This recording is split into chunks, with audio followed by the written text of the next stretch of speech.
नहीं, आप ध्यान में बैठे हुए थे इसलिए मैंने सोचा पहले माँ के दर्शन कर आऊं। भीतर भवन में चला गया, माँ के दर्शन किए। प्रभु, माँ आपको याद कर रही थी, कह रही थी आप उधर से निकल के जाओ तो भोलेनाथ को सूचित कर देना। भगवान भोलेनाथ तो मुस्कुराने लगे, वाह नारद, तुम यदि भवन में से माँ के दर्शन करके आए हो तो माँ तो हमको याद करेंगी ही करेंगी, ऐसा हो ही नहीं सकता कि वो याद नहीं करें। बोलो राधे राधे। भगवान शूलपाणी शिव अपना त्रिशूल हाथ में लेकर के जैसे ही भीतर भवन में पधारे, अब माँ जी तो अब नाराज हो ही गई थी। देवी बोले हमसे बात मत करो। बोले क्यों? बोले आप हमसे सच्चा प्रेम नहीं करते। बोले कौन कहता है? बोले और कौन कहेंगे, हमारी गुरुदेव ने ही हमें बताया। बोले अरे देवी, हम तो आपसे बहुत प्रेम करते हैं। माँ ने कहा यदि आप प्रेम करते होते तो आज तक आपने ये रहस्य हमसे छुपा करके क्यों रखा? आपके गले में जो मुंडों की माला है वो किसके मुंड है ये आपने नहीं बताया। शिव कहते हैं देवी आपने पूछा नहीं इसलिए मैंने बताया नहीं। आज पूछ रही हो तो मैं बता देता हूं, आपके प्रेम का ये प्रमाण है। ये सिर किसी और के नहीं है,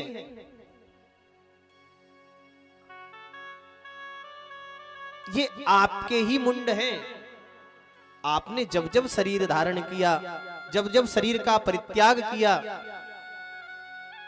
पुराना शरीर छोड़ करके नया शरीर धारण किया, जो पुराने शरीर आपने त्यागे उन शरीरों के मुंड लेकर के हमने आपके प्रेम के प्रतीक अपने हृदय में धारण किए हैं।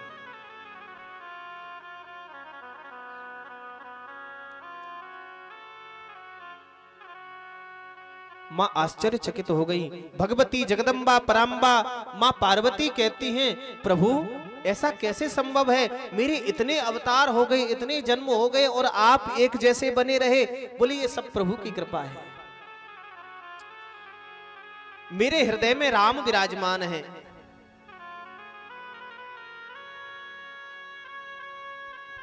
मेरे हृदय में प्रभु का चरित्र विराजमान है। तुम जानती हो मैं नित्य निरंतर अनवरत 24 घंटे हर समय प्रभु के चरित्र रूपी अमृत को पीता रहता हूं। इसलिए न मुझे जरा है, न मुझे बुढ़ापा है, न मुझे निद्रा है, न मुझे आलस्य है, न मुझे भूख है, न मुझे प्यास है। सदा सर्वदा मैं आनंदमय रहता हूं। क्यों? क्योंकि प्रभु का चरित्र रूपी अमृत मैंने धारण किया है। मेरे हृदय में भगवान की ये कथा विराजमान रहती है। ये जीवात्मा को अमरत्व प्रदान करने वाली अमर कथा है। अमर कथा कोई और नहीं, भगवान का चरित्र ही अमर कथा है। मैंने कल निवेदन किया था कि अमृत है बातों का बात, अमृत है संतों के पास, दरिया अमृत कथा अनंत, जाको पी पी अमर भय संत।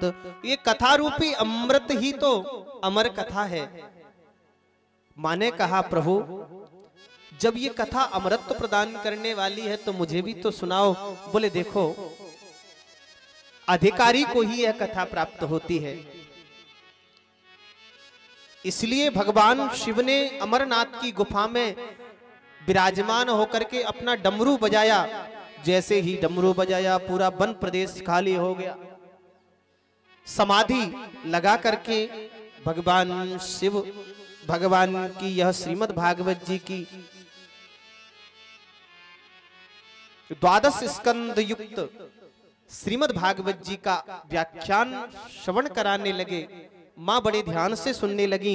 कथा का प्रवाह जब प्रवाहित हुआ, इसका प्रभाव इतना पड़ा कि जो फूटा हुआ अंडा पड़ा था वह जुड़ गया। उसमें से भगवान श्री सुखदेव प्रकट हो गए। बोलिए श्री सुखदेव जी महाराज की जय हो। नन्हे से सुख माने होता है तोता। तोता के रूप में श्री सुखदेव जी महाराज विराजमान हुए, वह भी मां के साथ में कथा सुनने लगे। यद्यपि यह भागवत का चरित्र नहीं है, लेकिन प्रचलन में यह कथा है, इसलिए भागवत में सुखदेव जी के जन्म का तो सूक्ष्म वर्णन है। यह कथा है रुद्रयामल ग्रंथ की। वहां ऐसा वर्णन आता है कि मां को बीच में निद्रा आ गई थी, इसलिए हुंकारी देने लगे श्री सुखदेव जी। जब कथा पूर्ण हुई, मां की निद्रा भंग हुई, तो भगवान शिव ने पूछा, ये कथा कौन सुन रहा था? सुखदेव जी वहां से उड़ करके चले। भगवान लीला के लिए शिव जी त्रिशूल लेकर के पीछे पीछे दौड़े, लेकिन वह सुखदेव जी उड़ते उड़ते आए व्यास जी के आश्रम पर, और वहां पर व्यास पत्नी विराजमान थी। उनको जमाई आई सूक्ष्म रूप बना करके श्री सुखदेव जी व्यास पत्नी के उदर में चले गए। 12 वर्ष तक वहां विराजमान रहे, और 12 वर्ष बाद जब जन्म धारण किया तो जन्म लेते ही सन्यास धारण कर लिया। जंगल में जाकर के निर्गुण ब्रह्म की उपासना कर रहे हैं। आज वेद व्यास जी के मन में ये विचार आया, सुखदेव को पढ़ाया जाए वह भागवत, लेकिन कौन बुलाएगा? वो निर्गुण ब्रह्म की उपासना में है। यदि निर्गुण ब्रह्म की उपासना करने वाले निर्विकारी संत को खींच करके लाने की सामर्थ्य किसी में है, तो वो भागवत में है। इसलिए श्रीमद् भागवत जी के 2 श्लोकों को पढ़ा करके अपने 2 शिष्यों को भेजा। भगवान वेदव्यास जी के 2 शिष्य पहुंचे सुखदेव जी के सामने। एक शिष्य ने भगवान की सुंदरता का वर्णन किया है, राग देश में वर्णन करेंगे।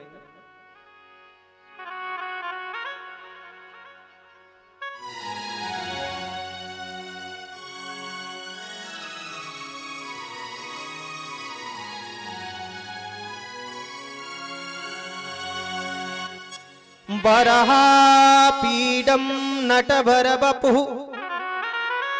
कर्णयो कर्णिकारम् बिभ्रदवासः कनककपिशं वैजयन्तीं च मालाम् रन्ध्रान् वेणोरधरसुधया पूरयन् गोपवृन्दैः वृन्दारण्यं स्वपदरमणं प्राविशद गीतकीर्तिः।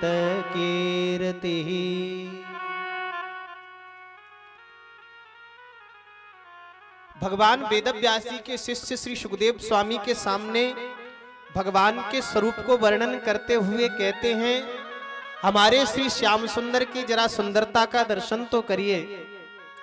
बड़े सुंदर हैं श्री श्याम सुंदर। बरह कहते हैं मोर पंख को, आपीड कहते हैं मुकुट को। भगवान श्री श्याम सुंदर ने मोर के पंख का मुकुट धारण किया है।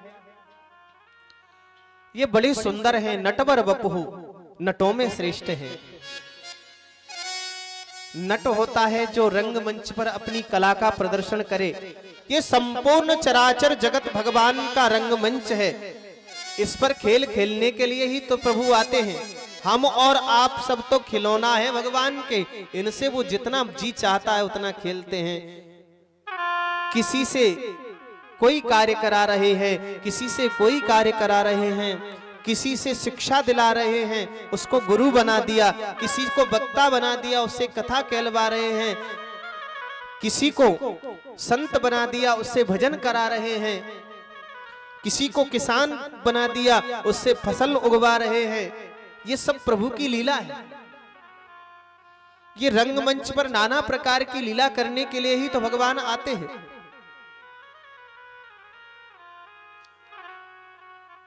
नटवर बपुहु, ब्रज के रसिक संतों ने एक और इस शब्द का अर्थ किया। श्रीमद् वल्लभाचार्य जी अर्थ करते हैं, बोले नटवर कहते हैं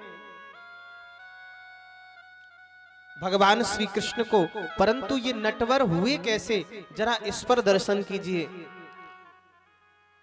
नटराज तो भगवान शिव है, नटराज राजेश्वर भगवान शिव है। जब भगवान शिव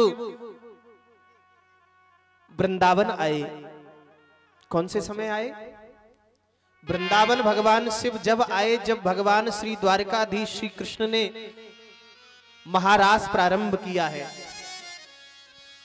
महारास के समय जब लाखों लाख गोपियां थीं, उस रास मंडल के भीतर जब भगवान शिव प्रवेश करना चाहते थे, तो भगवान का दर्शन करने के लिए वहां प्रतिबंध यह था कि इसमें केवल स्त्रियां ही प्रवेश करेंगी। सखियों ने रोक दिया। किशोरी जी की सखी ललिता विशाखा खड़ी थी। बाबा किधर जाते हो? बोले प्रभु का दर्शन करेंगे। बोले यहाँ तो पुरुष केवल श्री कृष्ण है, बाकी तो सब स्त्रियां ही हैं। तो बोले हमें गोपी बना दो। भगवान शिव को जब गोपी बनाया, चुनरी उड़ा दी और घूंघट निकाल करके भगवान शिव श्याम सुंदर के साथ नृत्य करने लगे, तो घूंघट थोड़ा सा उठाया। श्याम सुंदर कहने लगे प्रभु आप भी आ गए। बोले जहां आप लीला करोगे वहां दर्शन करने के लिए हमें तो आना ही है। तो नटराज राजेश्वर है भगवान शिव, और नटराज भगवान शिव जब गोपी बने तो इनके बर हो गए भगवान श्री कृष्ण, इसलिए नटवर भगवान श्री कृष्ण हो गए। बोल वृंदावन बिहारी लाल की जय हो। कर्णयो हो कर्णिकारम,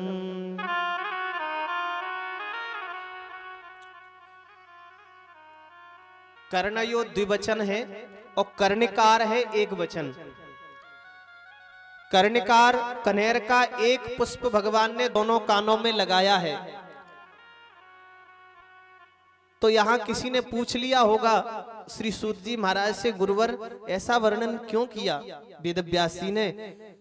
एक फूल दो कानों में कैसे लगाया जा सकता है? तो श्री सूत जी कहते हैं, हे ऋषियों, यह कनेर का फूल भगवान का संकेत पुष्प है। जब श्री श्याम सुंदर गौ चारण के लिए, गैया चराने के लिए जाते हैं, तो लाखों लाख गोपियां ये सोचती हैं हमें कैसे पता चलेगा कि श्याम सुंदर किधर गौ चारण के लिए गए हैं, क्योंकि यहां पर बड़े बड़े बुजुर्ग जन भी हैं। नंद बाबा, मैया यशोदा, इनके सामने डायरेक्ट कैसे पूछ लें श्याम सुंदर आज किधर जा रहे हो? इसलिए भगवान श्री श्याम सुंदर ने इस पुष्प को संकेत पुष्प बनाया। जिस दिशा की ओर जाना होता है उस दिशा की ओर पुष्प लगा लेते हैं। गोपियों को पता चल जाता है आज भगवान इधर लीला करने के लिए जाएंगे, उधर ही भगवान का दर्शन करने के लिए पहुंच जाती हैं। किरौधार